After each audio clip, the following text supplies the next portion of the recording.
Dan il-budget huwa investiment għal-futur. Hekk iddeskriva l-budget għas-sena d-dieħla l-analista finanzjarju Robert Borch waqt intervista ma' One News b'reazzjoni għal miżuri li tħabbru tnejn. Budget li minkejja li huwa b'saħħtu soċjalment jwitti triq għal-futur ekonomiku b'saħħtu għal pajjiżna. L-analista finanzjarju ta' esperjenza kbira Robert Borch rimarka kif fi żmien ta' pandemija fejn id-deficit ta' Malta kiber kien ikun faċli għall-gvern li jintroduċi taxxi ġodda.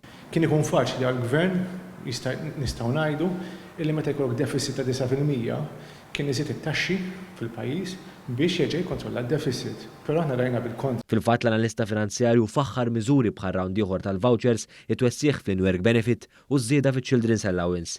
Miżuri li daħħal il-gvern sabiex jinċentiva l-konsum u x-xogħol u se jgħinu jtejbu l-fiduċja fl-ekonomija Maltija.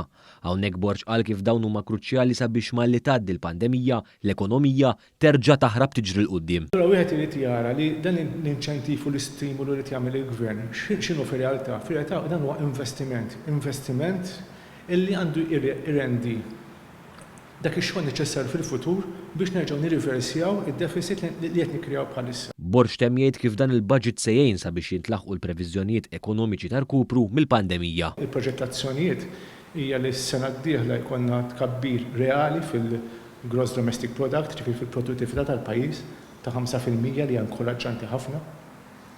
U dan kollu ħajġi għaliex hemm projections tajbin illi l-investiment ħajseħħ.